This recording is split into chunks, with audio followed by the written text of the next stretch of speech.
Bueno, buenas noches. Bienvenido a la presentación de este libro, que es un libro un poco raro, pero sigue siendo un libro con la correspondencia de Vicente Huidobro y Tristán Tzara.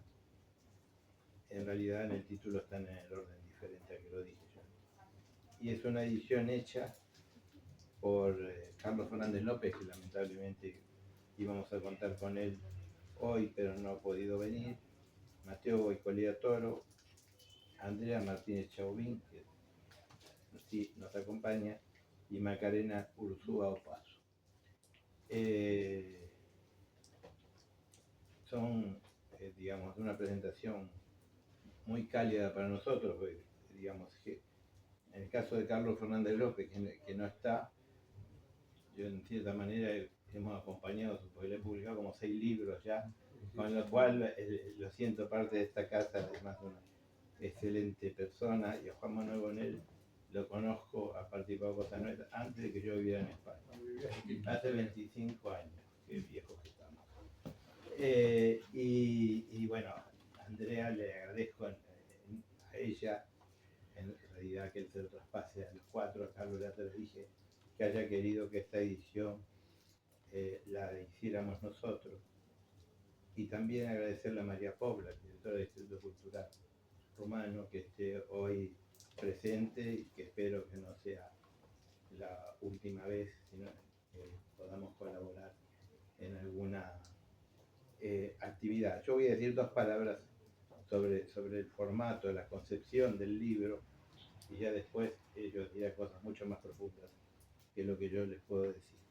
Esto es, en realidad estaba pensando, y tenemos un montón de este tipo de libros, ¿no? Va pasando los años, y el primero que hicimos fue sobre Julio Cortázar, ¿no? Sobre una extensa carta de Julio Cortázar enviada a una poeta que todavía vive y que estuvo hace poco con nosotros, que yo quiero mucho, que se llama Luisa Fotonansky, con la excusa de que Luisa Fotonansky estaba en Roma. Él recordó toda su estancia en Roma, que fue en los años 50 y demás, y hablaba de muchas cosas. Entonces hicimos una caja que también tenía un estudio introductorio, el facsimilar de la carta, y después referencia a cosas que decía la carta, hasta una hoja de la tumba de John Keats, que él decía que iba a visitar, ¿no? Y cuando Ricardo Piglia, que era un amigo muy querido, vio ese libro, dijo que era la idea de un museo privado. Y después hemos hecho con Masao, hicimos las cartas a Elena, que no le conocía muy bien, también Elena Aul. Objetos. Sí, los objetos y la amistad, porque a partir de los objetos yo he querido mucho a Elena Aul, lo hemos hecho también con Manuel Puig para los argentinos o Puig para los españoles, lo hemos hecho también con José María Guren, y se me está quedando... Moro también has hecho. Sí, también. Y bueno, teniendo esa idea de que el libro no sea... Primero, toda esa serie de libros, museos, que yo lo llamo así porque me parece acertado lo que dijo Ricardo Piglia, parte de una caja, ¿no? Y digamos, para mí personalmente, una caja es un objeto mágico, porque cuando uno, hasta que abre una caja, prácticamente todos los objetos del mundo que por dimensiones podría estar dentro de esa caja, podría estar, hasta que uno la abre, ¿no? Entonces la idea, para mí las cajas siempre fue, a ver, ¿qué hay adentro de esta caja? Podría haber un diamante, podría haber nada. Y entonces parte de una caja, que es esta, y que tiene aquí en el primer piso, como le llamo yo, un libro hecho artesanalmente, pero aquí, digamos, lo más parecido a un libro tradicional, donde están las transcripciones de las cartas, las descripciones y la versión original. Adelante. La versión original en francés y la traducción al español de todas las cartas. Y después la parte que tiene que ver con el museo es todo lo que viene abajo, donde están reproducidas lo más fielmente posible. Debo decir que bastante fiel a las, incluso dobladas, como están en el original, en los sobres, incluso hasta una cosa que debe ser de la más simpática, el canal de Panamá, que le mandó acá está, escrita por Guido. Bueno, nada más, eso sobre las características del libro. Debe ser también que yo siempre en el fondo he sido un niño, ¿no? Y la idea de abrir, de cosas, de encontrar, es como entrar en un mundo privado, con una sensación que por lo menos para mí es especial. Todo este libro está hecho enteramente por nosotros. O sea, salvo la fabricación de los materiales. Y bueno, hemos llegado, la verdad que ha sido bastante estresante porque las impresoras que tenemos nosotros tienen tinta que no se consiguen en cualquier sitio fácilmente, y quien nos proveía las tintas tuvo problemas, con lo cual está casi fresco. Casi se terminaron los ejemplares de hoy a las 6:30 de la tarde, creo. 1:30. Así que nada, después pueden ojearlo, porque la verdad que estos libros lo más bonito es verlo y no contarlo. Así que bueno, quedamos que en el orden iba a empezar María Pop, luego Juan Manuel Bonet, y como representante de los autores de la edición, Andrea. Pues buenas tardes. Y qué emoción, no solamente ver después de una hora y algo un volumen que está tan fresco de hacerse, pero también la emoción de descubrir algo tan especial y de redescubrir el valor del epistolario, de la correspondencia. Creo que eso es una cosa muy importante. Más allá del objeto físico, que sí que es un placer descubrir y da la emoción de ver gráficamente cómo escribía, pero también cómo escribía cada uno y el cambio, la frecuencia de los intercambios entre los autores. Pero volver a leer la correspondencia, que hoy en día no sé cuántos siguen mandando cartas postales y cosas así, pues qué maravilla. Creo que eso de verdad es una emoción. Estaba leyendo últimamente un artículo de Fernando Savater, que hablaba de sus cartas que recibía de Chorán, de Chorán, otro gran rumano. Y decía, era un gran amigo, fue él que descubrió a Chorán aquí en España, traduciendo sus obras del francés. Y hablaba de la emoción de ver estas cartas que recibía de Chorán en papel azul claro, con su escritura, y decía, ahora ya no tengo esta correspondencia, nadie me escribe sino la publicidad, y me siento muy vacío por eso. Y en una de estas cartas, porque Chorán tiene un volumen entero de correspondencia, Chorán decía que es importante y él considera fundamental leer la correspondencia de un autor, porque es como descubrir la verdad de este autor, porque la obra siempre lleva algo de máscara, y en la correspondencia sí que es la persona con sus creencias, con su contexto, con su modo más franco, más verdadero de escribir y de vivir.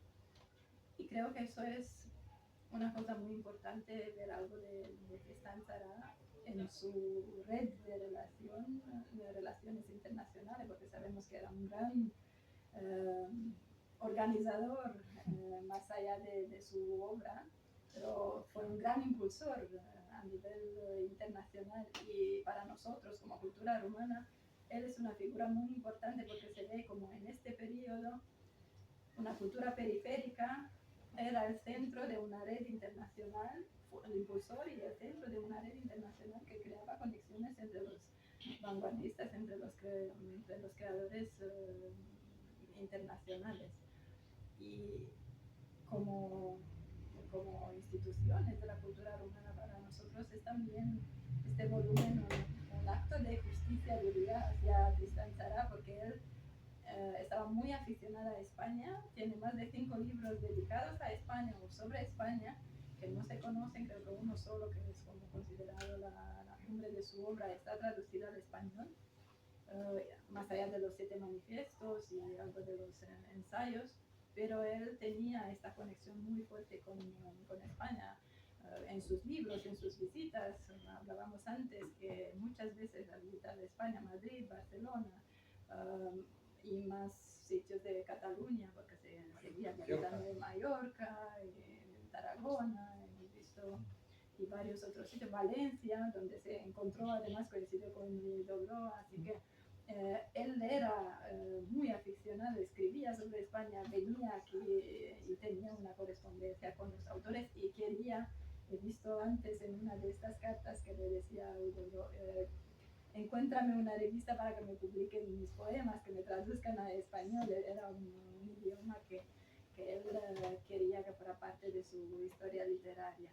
Así que por eso que creo que es un bien merecido homenaje a Tristan Tzara y a su conexión con España.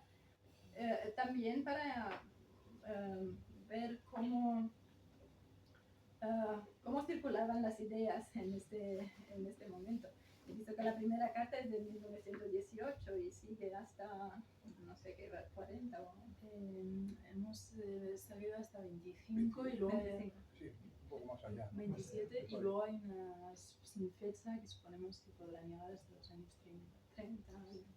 Pues, Los veraneos, ¿no? Sí. Pues es un periodo importante que revela una gran amistad y también revela algo sobre la personalidad de Tristan Tzara. He leído en unas entrevistas suyas, una de las últimas periodistas francesas, una muy famosa periodista francesa que me entrevistó al final de su vida y decía que aunque era muy enfermo se percibía esta energía de Tristan Tzara, que era muy libre en su vida, identificaba la obra con la vida. Y era una persona muy, muy franca, a diferencia, porque ella hace la diferencia con Breton, que era mucho más, enfatuado, por decir así, y que lo sentía como menos libre, aunque su creación quiere destacarlo como rupturista y vanguardista. Quisiera también... quisiera destacar también su faceta de gran, como decía antes, de gran organizador de redes de intelectuales y creo que la circulación y el desarrollo de Dada se le debe muchísimo porque fue el que insistía y conectaba y que pedía poemas todo el rato, lo vemos aquí en la correspondencia, falta de poemas para traducir, para publicar. Así que creo que ante todo el epistolario tiene un valor de poner en contexto, conocer más el contexto histórico, conocer la persona, las personas en su red de relaciones y conocer más también la otra.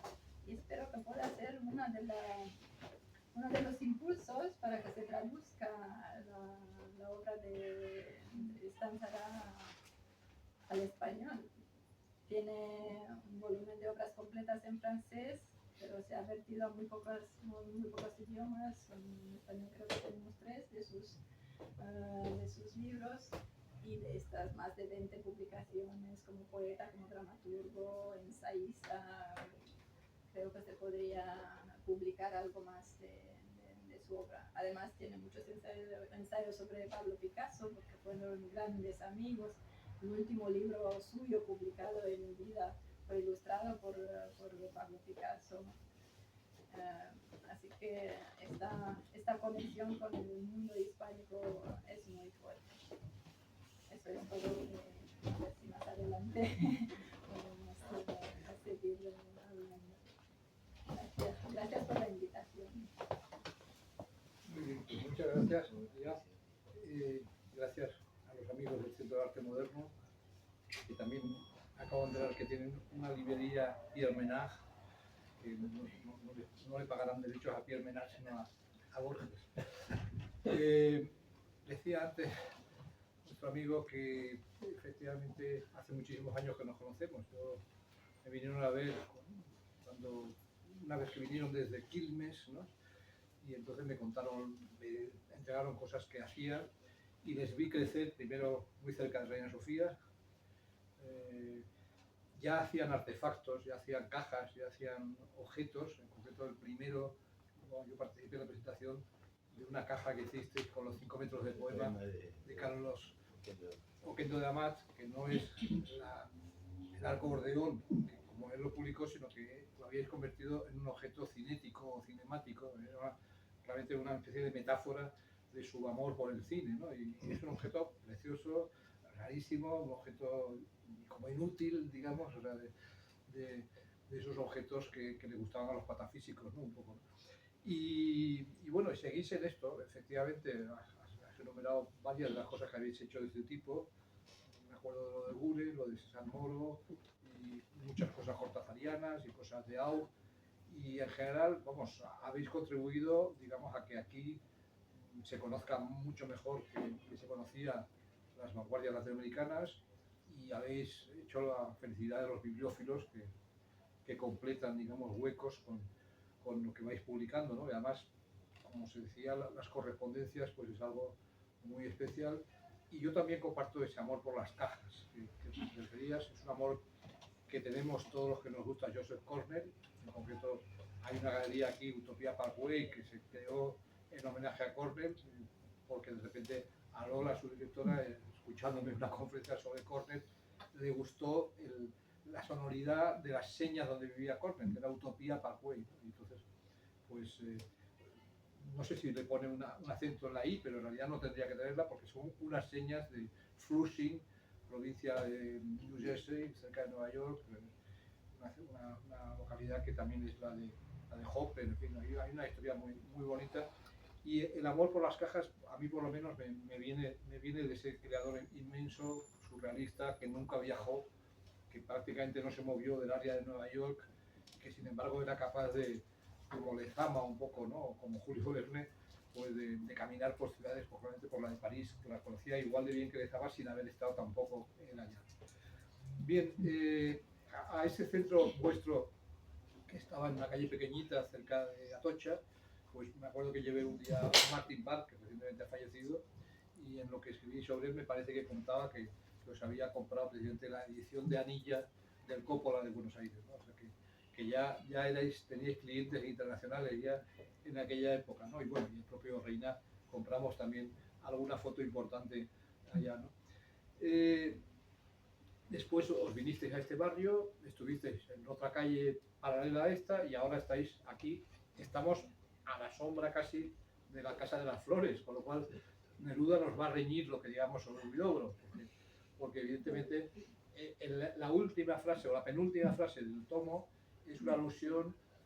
La última es al Congreso de Intelectuales de Valencia del 37, a la cual María ya hacía referencia, pero la penúltima es la carta que le escriben Zara y otros a Neruda y a Huidobro, les riñen por la pelea que están manteniendo, que es una pelea además que acaba teniendo una deriva hacia un poema poco conocido, pero es Aquí estoy, ese poema de Neruda, que hay todavía libreros que dicen que se editó entonces. ¿Sabéis, no? Ese pliego con una viñeta de Ramón Gaya. Yo le pregunté a Ramón Gaya, me dice, no me gustan ni Huidobro, nunca me han gustado ni Huidobro ni Neruda, por lo cual no he intervenido en un libro ni del uno, ni del otro, ni del uno contra el otro. No es, o sea, es una viñeta que sacó un editor de los 70, según el papel, es una superchería literaria o editorial, ¿no? Es un libro ficción, es un libro borgiano en ese sentido. El poema es auténtico, según todos los testimonios, y los nerudistas lo dan como auténtico, pero lo debía tener algún bibliófilo y hizo la edición, y entonces cogió quién era el ilustrador de las cosas de Valencia, tal, pues Gaya, y por eso le metió Gaya. Y todavía hay gente que lo vende muy caro. Yo creo que es un libro que no se puede vender muy caro porque es una superchería. Bueno, estamos, en este caso, esta caja nos lleva a hablar de dos grandísimos personajes de la cultura europea, en el caso de Zara, y latinoamericana en el caso de Huidobro, pero unidos por muchísimos rasgos comunes, ¿no? O sea, es decir, que son dos personas de lo que sería la internacional de vanguardia.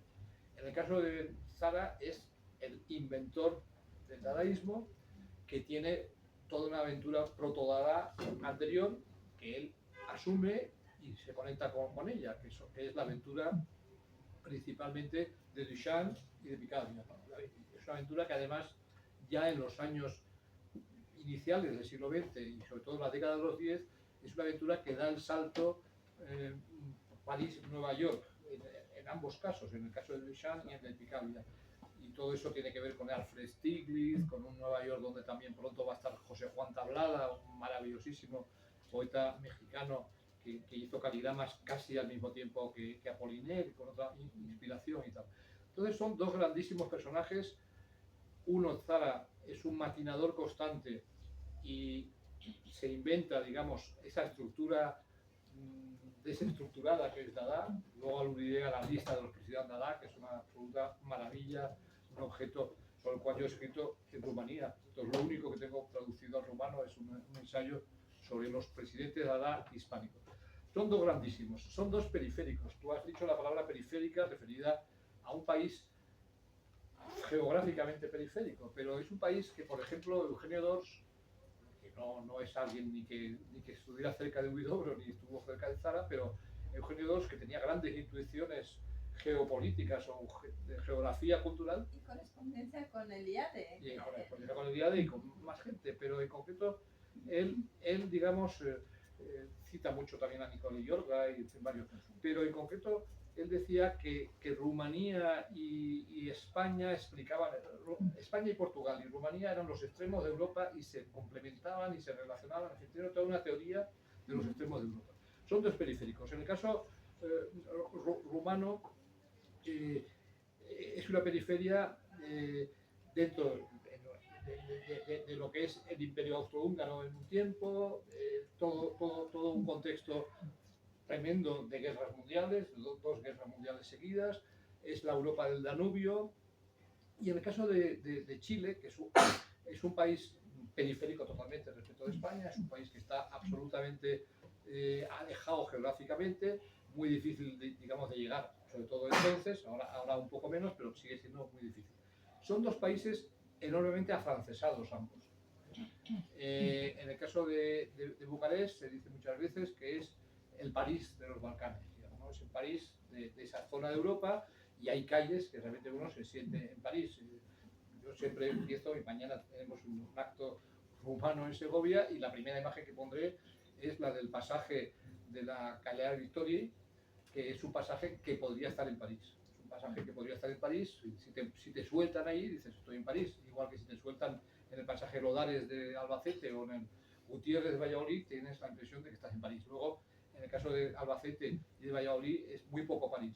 En el caso de Bucarest, es muy París. En el caso de Bucarest, esa calle entera tiene mucho de París y tiene otras cosas que son de Viena y tiene, en fin, y tiene muchas cosas que son propiamente específicas de una cultura con muchos siglos de historia, pero que siempre tiene esa mirada hacia el otro extremo, digamos, del Orient Express, ¿no? Un poco, o sea, hacia la capital cultural europea que es París.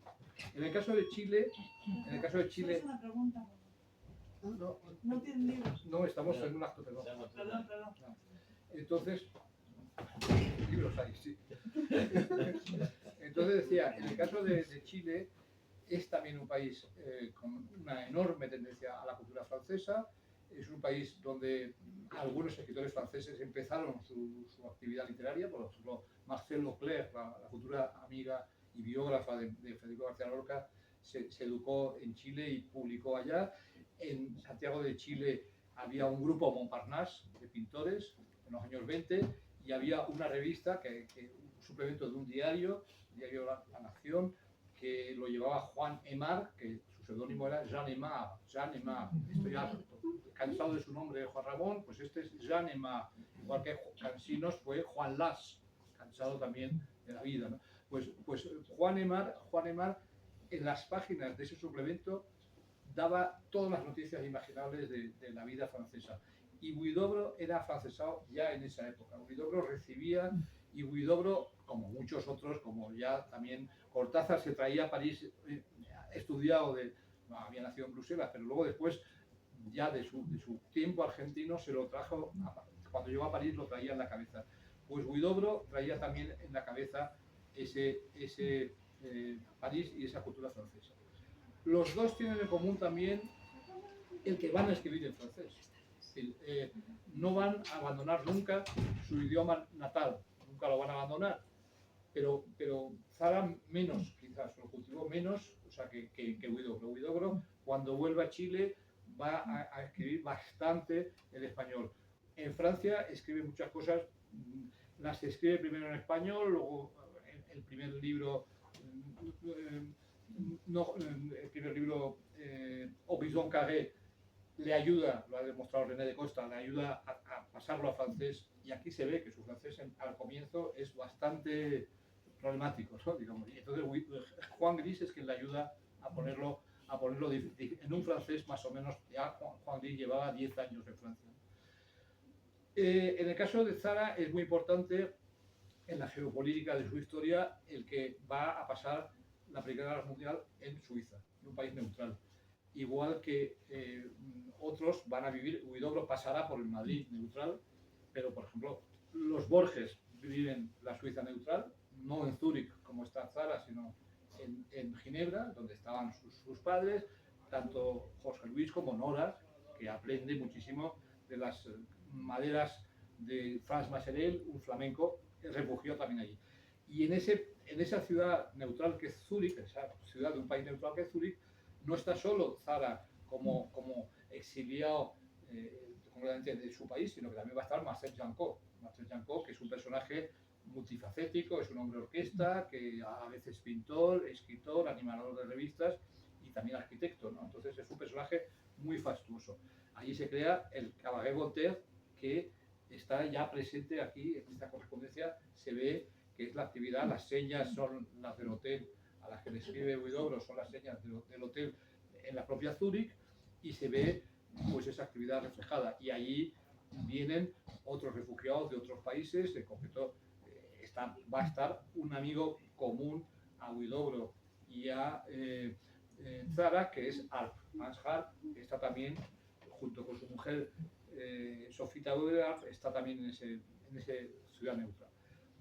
Los dos vienen del simbolismo. Los dos vienen del simbolismo que es en España o en países de ámbito hispánico el modernismo, que llamaba Juan Ramón Jiménez. Ahora hay una tendencia bastante en Argentina. Yo tenía a veces alguna discusión porque hay gente que emplea la palabra modernismo para hablar de las vanguardias.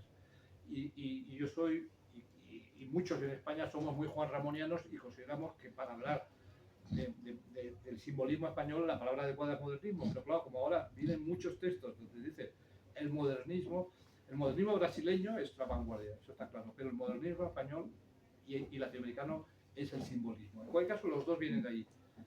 Zara escribe en una revista llamada Simbolul, que es un nombre ya de por sí muy significativo, y Huidobro escribe en varias revistas y en concreto cofunda una revista titulada Azul, que es como había titulado su primer libro modernista, publicado en Chile precisamente, Rubén Darío.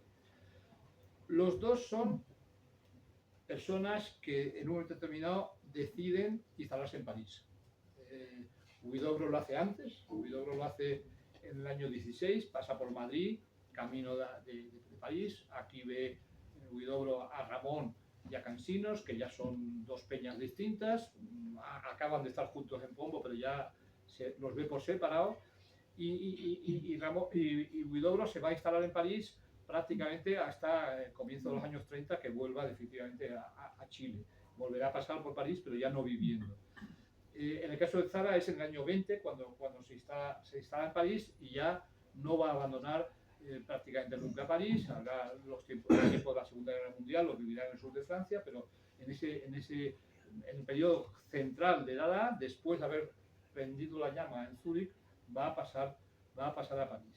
Los dos son poetas rodeados como del oxígeno por plásticos. Están los dos y además comparten muchos plásticos, comparten un núcleo de amistades pero clarísimo. Hay 4 nombres que son fundamentales para ambos. Uno es Picasso. Como has dicho, en Horizon Carré ya hay un paisaje, que es un poema visual, dedicado a Picasso. Y luego Picasso le hará un célebre retrato que estará muchas veces reproducido, digo a Huidobro. Y Zara efectivamente tiene muchísimas colaboraciones con Picasso. Los dos escribieron ensayos sobre Picasso, los dos colaboraron en una revista tan picasiana como Cahiers d'Art, que la llamaba el griego Cervós, Cristian Cervós, que es el que hizo el catálogo razonado de Picasso. Ese es el primer amigo común. El segundo es Juan Gris. Juan Gris, eso lo ha estudiado muy bien Gabriel de Morelli en su libro sobre Juan Gris y la pintura, y lo ha estudiado también antes que él René de Costa, que fue quien nos demostró a todos que los poemas de Nord-Sud, de Horizon Carré, existía un manuscrito de Huidobro ayudándole a pasarlos al francés. Juan Gris también hay una relación con Zara, en concreto Mouchoir de Nuages, es un pequeño libro con puntas secas, absolutamente maravilloso, que ilustra el año 24, me parece que es. El siguiente es Hans Harp. Hans Harp es uno de los pilares del Cabaret Voltaire y de Zurich, junto con su mujer, Sophie Tauerat, pero además de eso, es alguien que va a hacer libros en concreto. Hay un preciosísimo libro que además me parece que se lo manda a Huidobro, un preciosísimo libro publicado ya con grabados en madera originales. Y en el caso de Huidobro, la amistad con Harp será un poco más tarde, pero van a pasar algunos veraneos juntos, que aquí también se reflejan. Se habla de unas playas por Bretaña y tal, en las cuales coinciden los Lipchitz, los Harp. No estaban lejos, aquí no sale la correspondencia, pero quizás en esos momentos no, pero anduvieron también por ahí Juan Larrea y anduvo por ahí Gerardo Diego, ¿no? Pero Harp va a ser una amistad esencial. La famosa foto de Huidobro disparando un revólver desde una ventana es una foto tomada por Harp, que está cubierta de un libro de René de Costa,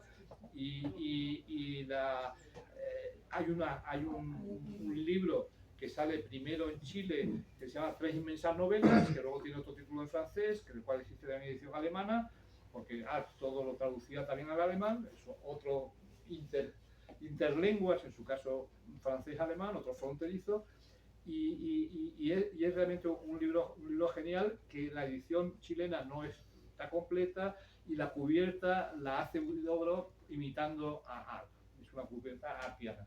El libro luego habrá otras ediciones ya más controladas por Harp, ¿no? Y el cuarto y último personaje compartido es Joan Miró. Joan Miró, Huidobro tiene un texto precioso sobre Miró en Cahiers d'Art, hablando de la jovialidad, de lo solar, de lo lúdico de Miró, también del lado geométrico de Miró, que creo que le fascinaba, y Zara, uno de sus últimos libros también es con Miró, y yo creo que de los surrealistas es uno de los que estuvo más cerca de ellos. Y luego colaboran en muchísimas revistas juntos. Hay que tener en cuenta que Zara, efectivamente en estas cartas, se ve cómo está pidiendo que le haga red en España, digamos. Pero ya los propios Cansinos y el propio Salvat Papasseit y los que estaban en España haciendo revistas, o Junot y tal, todos ellos ya saqueaban, digamos, las revistas dadaístas. O sea, hay en la revista Cervantes en concreto, hay unas páginas dadaístas que son, y en Grecia lo mismo. Rafael La Solavega pues hace una pequeña antología de diversos poetas, mezclan también dadaístas y cubistas. O sea, por supuesto, la Internacional Moderna en esa época tiene fronteras muy permeables. O sea, en esas revistas dadaístas se está fraguando el futuro surrealismo, pero también está presente elementos futuristas, en fin, bueno, todos los sismos están coexistiendo, y en España más que en ningún sitio. En España eso se hacía con tijeras, de alguna manera se hacía con tijeras, la gente cogía y pegaba, digamos, un poema tal, y luego después al lado hacían sus propios poemas imitando lo que habían pegado, ¿no? Es decir, La Solavega, que es uno de los que hace una de las antologías dada en esas revistas, pues va a hacer él mismo su propia producción, además escribiendo un francés que no hablaba en aquel momento, pero hace como también como que lo habla. Después lo habló porque vivió bastante tiempo en París. pero entonces se había inventado incluso viajes a París que no había hecho. Eso es otra historia, de ficción también. La revista Creación de Huidobro, que es una revista que empieza llamándose Creación en español en Madrid y pasa a ser Creación en francés. En esa revista está presente Huidobro. En Favorable París Poema, no, perdón, está en Zara. En Favorable París Poema, la revista que hacen Larrea y Vallejo, coinciden los dos. Coincide Huidobro, que es cercanísimo a Larrea, y Tristán Tzara, muy admirado tanto por Larrea como por Tristán Tzara. Los dos coinciden en Calle d'Art, la revista que he citado antes de Vos. Y los dos coinciden en la revista que yo prefiero para explicar lo que es la red de las revistas modernas. Escribí junto con Mónica un artículo que se publicó solamente en Polonia, pero también hay versión en inglés, que es la red de las revistas modernas a partir de la revista de Lyon Manometre. Manometre, el manómetro, es realmente el lugar donde Lyon es un aeropuerto y el aeropuerto Saint-Exupéry que cruza toda Europa por ahí delante. Yo nunca he pasado más que en tren y en atascos, o sea que no conozco Lyon, pero sin embargo, imaginarse que un médico comunista y pintor como Émile Malespín, que era un corresponsal de mi tío abuelo, Aristo Correa Calderón, y que allí reflejaba, ahí colabora Borges, colabora Maple Jarce, colabora Huidobro, colabora Molinari, colabora Zara, colabora Breton, todos en el Manometre de Lyon. La relación con España de Huidobro va a ser constante, va a fundar, vamos, el año 17 la semilla del ultraísmo la planta él, en el año 18 nace el ultraísmo, en el año 21 ya se ha peleado por los ultraístas, como se tenía tendencia en general, o sea, y considera que el ultraísmo es una mala copia suya.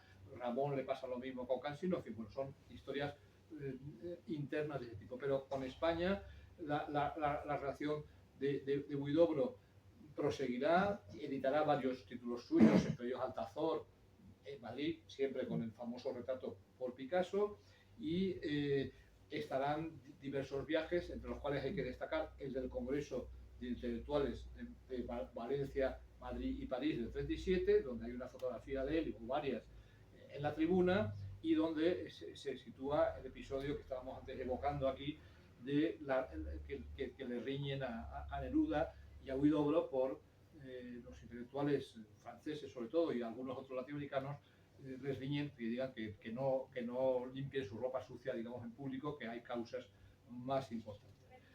Un documento importantísimo es en el año 20, en el número 6 de Dada, la lista Quelques présidents Dada.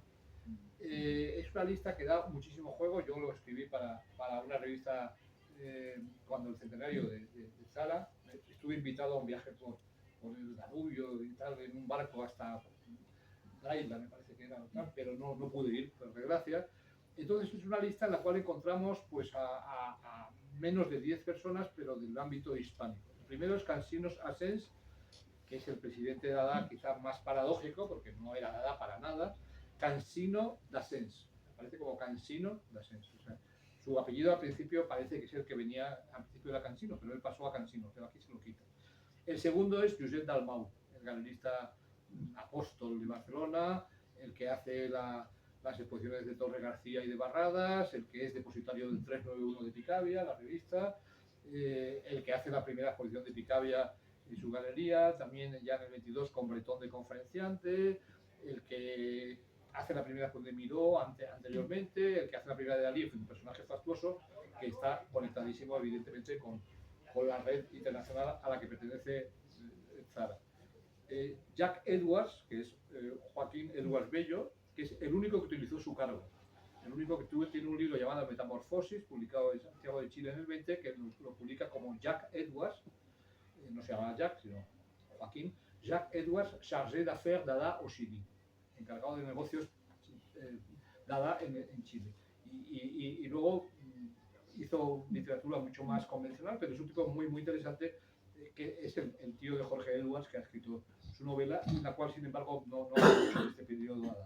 Luego viene alguien que entra un poco de refilón, que es un asturiano que no sabemos ni sus fechas, que es Augusto Guayat, que era uno de los que hacía la revista Ultra de Oviedo. Es decir, que ya había funcionado esos contactos que siempre reclama Zara a su amigo Huidobro. Después viene Vicente Huidobro,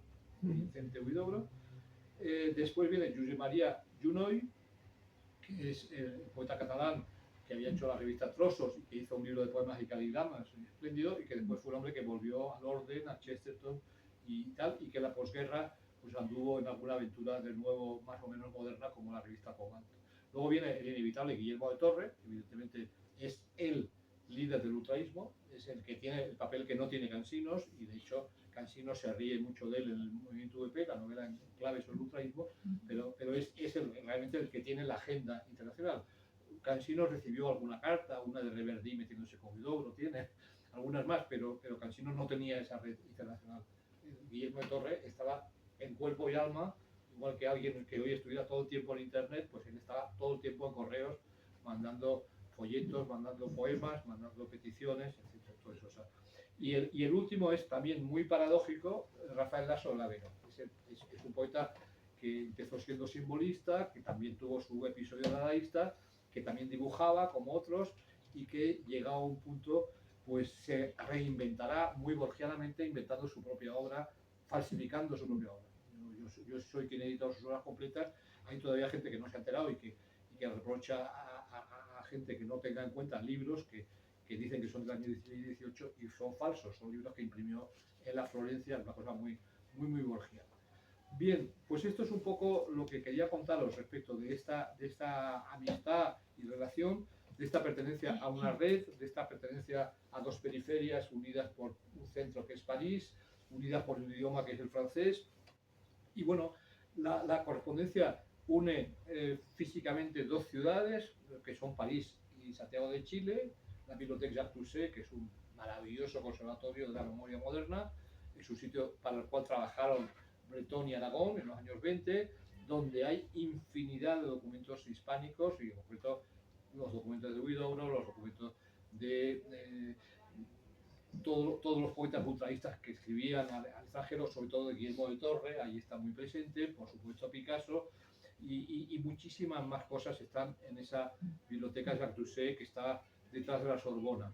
Y el otro edificio, el otro conservatorio es la Universidad Católica de Chile, donde está ahora mismo el archivo Huidobro. 13 de las misivas están en el museo, 10 están en la Universidad Católica de Chile. El francés de Huidobro en la primera carta es mucho más trabajoso que las siguientes. Se ve que todavía está recién llegado y su francés un poco macarrónico, digamos, y están en correspondencia en ese momento. Se dirige a Zara ya desde la rue Victor Massé, que es las señas suyas al pie de Montmartre, es un lugar cerca de Pigalle, y están hablando de colaboraciones en Dada, posibles colaboraciones. Zara le va a explicar que sus colaboraciones han llegado tarde, con lo cual las ha cogido con toda la tijera, o sea que las ha cogido de alguna revista española. Y ya después hay otra carta que le dirige Zara a Huidobro en Madrid, primero a las señas de la delegación de Chile, y luego pasa a ser la seña donde hay una placa en la Plaza de Oriente, al lado de la casa donde hay la placa también de Bergamín. Justo las dos casas están al lado, Bergamín ya a su vuelta del exilio. A esa señal de la Plaza de Oriente, y le manda saludos de los de Lorné, le manda saludos Huidobro a Zara. Y sale citado también como administrador futuro de la revista Dada, Paul Dermé, un poeta que viene un poco de otros mundos. Después hay una antología en marcha y hay un momento en el cual en el año 20 Huidobro, que era bastante dado a meterse en follones, ¿no? O sea, eso quizás nos podría explicar más en concreto el contexto de esa carta, pero le dice que por favor retire su nombre de la antología Dada, y si no ha retirado la obra, pues que incluya, o sea, que diga que él no es Dada, que diga que no es Dada. Es algo que Huidobro va a pasar lo mismo con el futurismo, tendrá empeño, aunque Marinetti la anexiona y dice que es futurista, en que no es futurista y empieza a decir barbaridades en el libro Manifest, ¿no?, del futurismo. Lo mismo le pasará con Breton, discutirá su automatismo y tal, pero también estará cerca, ¿no? Está siempre cerca, pero tiene que pensar siempre solo, siempre como líder y siempre con otra historia que no es exactamente esa, que es su creacionismo, que bueno, que es a mi modo de ver, es una manera de llamar, de apropiarse de la poesía cubista. Porque como la poesía cubista ya tenía ocupantes, digamos, que eran Reverdí, Apollinaire, Machaco y tal, pues el creacionismo no, es totalmente distinto, pero bueno, en esa época, claro, las discusiones son, bueno, mi horizonte es cuadrado y eso es creacionismo. En cambio, la lucarne oval, el ventanal redondo, ¿no?, el ojo de buey es oval, con lo cual no ha inventado nada. O sea, esas eran un poco las discusiones que había en ese momento. En el año 22 le vuelve a invitar Zara a una antología en marcha, que yo creo que no debió salir nunca, pero vamos, es bastante curioso ese momento. En el año 24 pasan al Tour, que eso es algo en un francés que es básico, o sea, que han esperado 7 años para hablarse de Tour. Y en ese momento ya hay referencias a Nueva York, hay referencias, hay el desplegable de Panamá, que probablemente puede ser fruto de un paso por allí o no, o sea, no esperamos, porque también las postales también se pueden mandar desde otros sitios, pero eso, en cualquier caso es muy bonito. Y las cartas finales, que son muy bonitas, pues son cartas donde se cita a Marcel Janco en algún momento, se cita a Apia, los de Loné, en concreto, andan por ahí en la playa, ¿no? Y luego hay otras cartas, hay postales enviadas desde Londres, desde Madrid, no sé si hay alguna ya de Santiago de Chile, ¿no?, de Nueva York, hay una de Santiago de Chile, y bueno, pues es una pequeña joya este libro, son unas reliquias, y esto es más o menos lo que se me ocurre contaros al respecto. Yo creo que toda la tarea de archivo es poca, hay que hacer siempre esta tarea de recopilación de archivos, y aquí pues los editores han sido muy parcos en palabras, porque dicen que lo entregan a la reflexión de los demás, pero estoy seguro que tendrás muchas cosas también que contarnos de las aventuras que están encerradas. Muchísimas gracias por la invitación, muchísimas gracias a María Manuel por estas espléndidas presentaciones, a los editores, Claudio y Raúl, y a todos mis compañeros que no pueden estar aquí desgraciadamente, Carlos, Macarena y Mateo, que han estado conmigo en esta aventura. Intentaré no dar más una visión de la experiencia más que del contexto que nos ha expuesto Juan Manuel, y contaros un poco lo que ha supuesto la elaboración de esta cajetilla. Carlos abrió el camino encontrando los fondos en la Universidad Católica de Chile, y encontrando efectivamente en la biblioteca Dussé la existencia, el rastro de cartas llegadas a Atzaga, lo cual nos llevó ahí, un día de febrero del año pasado, en un clasificador deslumbrante también, al que nos dio acceso Marie-Thérèse Zagal, la heredera, a quien agradecemos, y donde se expone una correspondencia, una balanza de cartas, y entre ellas estaban las de Huidobro, estas postales, este conjunto que hemos restituido. Nos llamaron la atención porque efectivamente son dos grandes nombres, dos faros de las vanguardias, Huidobro y Zagal, ya están contextualizados, y es una correspondencia que se alarga en el tiempo, que muestra que hay una verdadera amistad en esa relación, no simplemente un interés literario, un interés editorial, y aún así una correspondencia intermitente, hay huecos, hay silencios. Podemos imaginar también que hubo momentos de presencia real, de contactos cuando estaban en París, por lo cual las cartas no nos dan información sobre aquello. También posiblemente cartas que se hayan perdido, lo aluden a ello varias veces. No he recibido tal ejemplar, los 25 poemas de Tzagá, ha recibido usted mi carta. Entonces es una correspondencia que nos muestra un poco sus proyectos y su vida haciéndose, ¿no? Con también insuficiencias. Y eso es lo que nos interesó, la experiencia que se traslucía, los lugares también, direcciones tan emblemáticas como la calle Victor Massé, donde vivía Huidobro, la avenida Junot, donde se estableció Tzagá en 27. Carrera de Eurofloss, además. Sí. Espectacular. Eso es. Santiago de Chile, pero también postales viniendo de Bretaña, de direcciones varias, Quiberon, Carnac, incluso más allá del océano, Panamá, quizás Nueva York. Lo que los reúne, digamos, es por lo tanto esta dimensión oficial de misiones representantes de un movimiento, cada uno de ellos, al menos en el 1919-20 ya se percibían sus ambiciones claras, el dadaísmo para Tzagá, el creacionismo para Huidobro cuando ya le da nombre,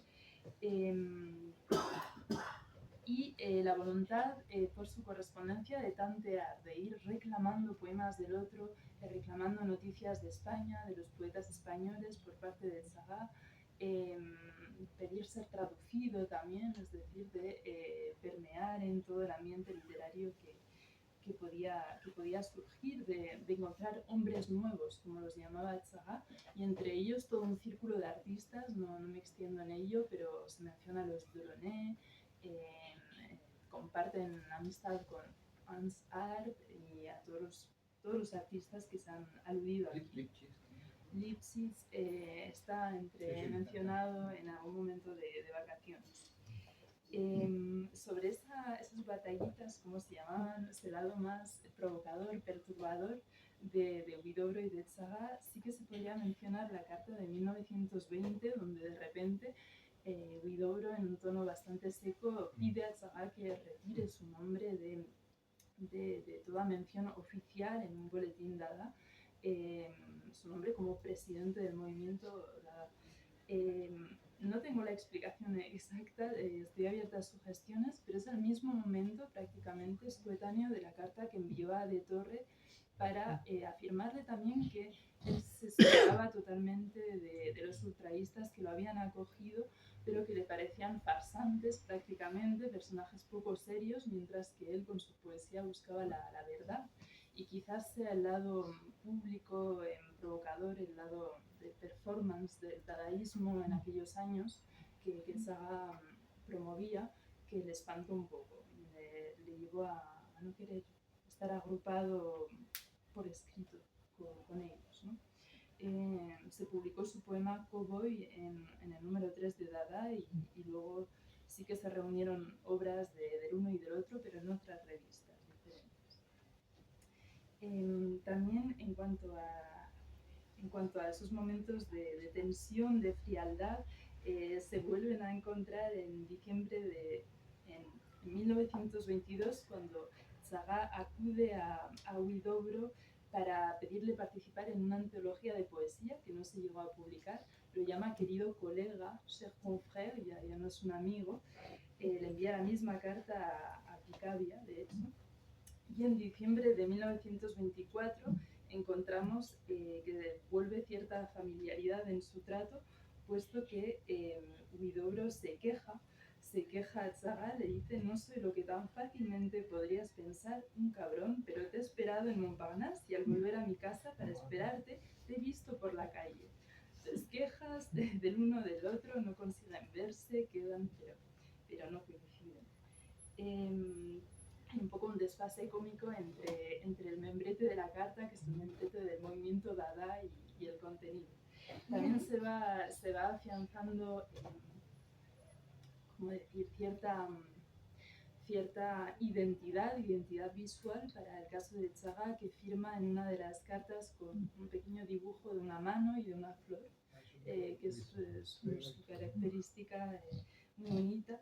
Y aunque no haya una densa materia teórica literaria, como puede ser el caso en el epistolario Tsaga-Breton, al menos antes de la ruptura, sí que hay cierto cariño que se trasluce y a veces cierta densidad que provoca el formato tan pequeño de las tarjetas o de las cartas y que lleva a Tsaga a escribir un poco poéticamente ciertas líneas, pero también a Huidobro en ese acordeón de Panamá, que le dice que las nubes son como cabellos. Prefiero esa frase, sí. Crecen cabellos a las nubes. Sí, eso es. Que crecen cabellos a las nubes. Por lo tanto, sí, a nosotros nos ha conmovido ese formato de las cartas que también restituye la edición aquí en el formato original y esa fragilidad casi de cartas que atraviesan los países, los mundos, las direcciones que a veces no funcionan y se tachan, se vuelven a enviar. Es casi un milagro que hayan llegado a sus destinatarios. Y muestran el apego del uno por el otro y la voluntad de, más que comunicar un mensaje, seguir manteniendo el contacto y tener un gesto del uno hacia el otro.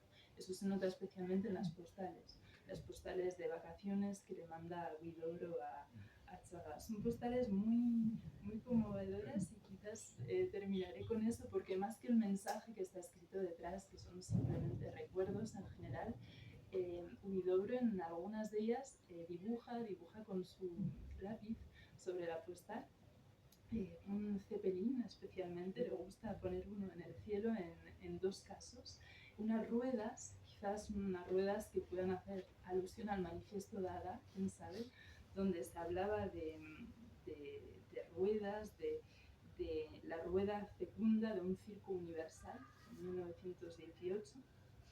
Y también dibujos que pueden quizás inspirarse de la leyenda de la tarjeta postal.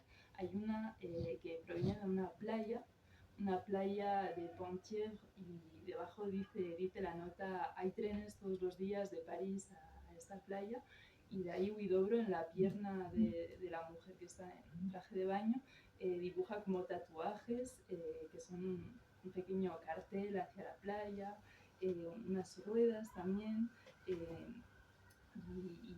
y varias otras cosas que podéis descubrir. Un pequeño tren, incluso hay una clase de dibujo a la Miró, como un cigarro de donde crecen flores, en fin.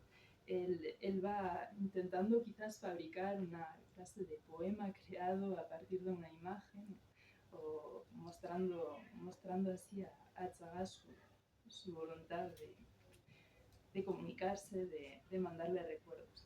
Así que eso, bueno, estamos abiertos a toda pregunta, a toda sugestión. Nos ha gustado mucho descubrir este fondo y pues poder presentarlo de esta manera, transcribirlo, traducir estas cartas en francés al español. Y somos conscientes de que es todo un vislumbre de una situación mucho más amplia. Quizás haya cartas en colecciones privadas, cartas que se hayan perdido, cartas que depositadas más bien en las sedes de los editoriales, de la revista Creación, quién sabe. Pero en todo caso es una primera pista para después abrir el paso a investigadores y hacer un panorama más amplio de las relaciones entre Huidobro, Tsaga, quizás Roverdi también. Y estamos muy conmovidos de que haya, de poder presentaros esto. Gracias.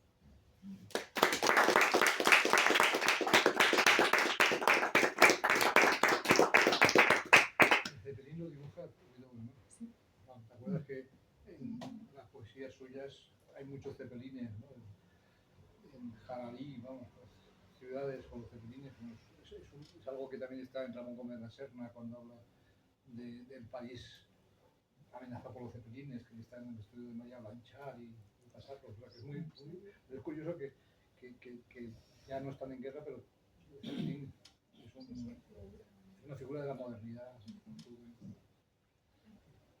Si alguien quiere hacer una pregunta, es el momento. No sé si se ha abierto antes enseñado, pero Sí, sí, ya lo he pero hecho. luego lo puedes abrir y mirarlo. ¿Se ve cómo acabó la amistad entre ellos? ¿Cuándo? Bueno, yo creo que hay un momento de Comisión 37 complicado, ¿no? Porque Neruda debe estar alineado más con Zara que con Guido. Vamos, están enfrentados Guido y Neruda y da la impresión un poco, ¿no? Que Zara debe estar más en la línea oficial en ese momento. ¿Del partido o de qué? Sí. Como Zara fue miembro del Partido Comunista y Muy fuerte además, importante además. sí, luego cuando los acontecimientos de Hungría será disidente, Claro. de alguna manera se desmarcará, pero hasta ese momento, sí, claro, muy ortodoxo, ¿no? Y en ese sentido, Huidobro va más por libre y el poquito, pues claro, Neruda, yo me imagino que más allá de eso ya no debe haber. Que yo sepa, no, aunque no soy especialista de Neruda, también él fallece en 48. Sí, hace mucho antes. No, lo que es bastante impresionante es que en ambos casos son gente que destruye el lenguaje, que lo reconstruye, que es una experiencia muy radical la de ambos, y a la vez ambos tenían una mentalidad de archiveros, de eruditos, espectacular. El catálogo de la subasta Zara en París es absolutamente maravilloso, la cantidad de cosas que puede haber allí, pero de la poesía de todos los siglos.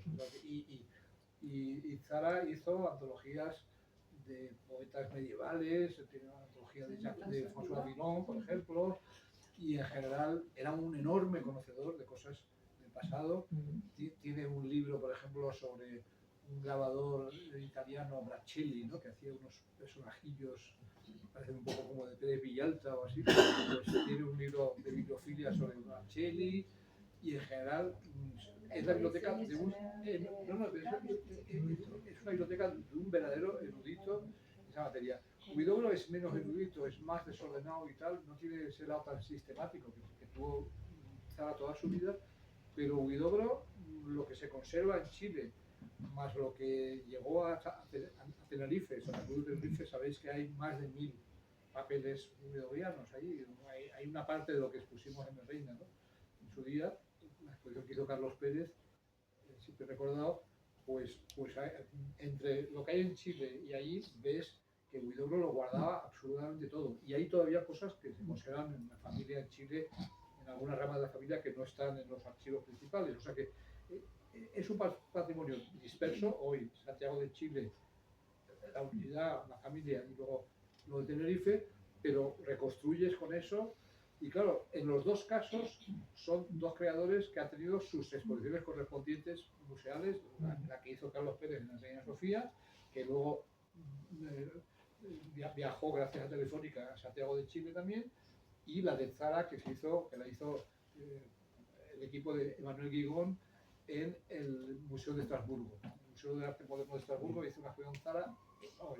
Yo estuve en el coloquio, participé en el coloquio, absolutamente fuera de serie, con todas estas conexiones de las que hablamos, con la pintura de su tiempo. Bueno, se han hecho otras sobre Breton, se han hecho otras sobre Michel Lévis, se han hecho otras sobre Paul Éluard. O sea, es una época en que hay muchos poetas, unos cuantos poetas. Yo la mayoría de estas exposiciones se ha hecho de Cocteau también, evidentemente, pero están en esa categoría de hombres tan de múltiples artes, bueno, Huidobro también hizo poesía visual, ¿no? Editamos en el Reina en ese momento Salcatos, que son los poemas visuales que expuso en un teatro de París en el año 22. Siempre he querido ser el primero, o sea, pues al final venía después, ¿no? En ese momento de otras cosas, pero es verdad, sin embargo, hay que decirlo, que había sido alguien que había tenido la intuición del caligrama ya en la época simbolista. Algunos caligramas de sus libros del año 10 al año 12, por ahí, hay una pagoda en concreto, ¿no? que es una belleza, que hay que mirarla ya como precursora de eso que hace después de haber ya vivido el París cubista. Vamos, Carlos Pérez tenía la teoría en concreto que los poemas visuales les había terminado de dar forma de Monet. Yo nunca compartí esa teoría, pero vamos, la respeto. Es una, y no me acuerdo cuál es la posición, ya no está en estas batallas René de Costa, pero fue un tema en el que yo le dije a Carlos que creía que se estaba siendo un poco demasiado audaz en eso, porque no, pero él decía que había un pintor ahí, digamos. En cualquier caso, es gente inacabable y sus archivos. El de Zara se subastó. El de Zara se subastó, igual que se subastó el de Bretón, ¿no? Que eso fue una barbaridad. Pero esto en internet. En internet está muy bien, el archivo de Bretón en internet, es verdad. Sobrevive en internet, bueno, y una pared en el Pompidou. Bueno, y Ramón Gómez de la Serna en el Conde Duque, un trozo también.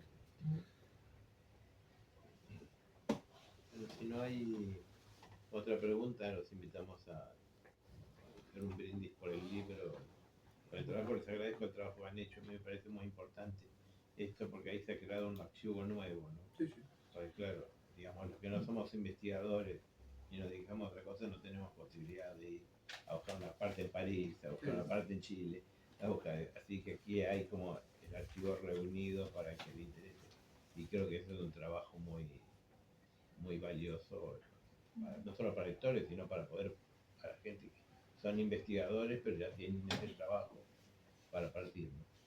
Así que pasarle mis agradecimientos a Carlos, se lo daré yo, pero los otros chicos no los conozco, y pasarles nuestro agradecimiento. Y nada, bueno, rompemos fila, digamos, el vino. Muchas gracias.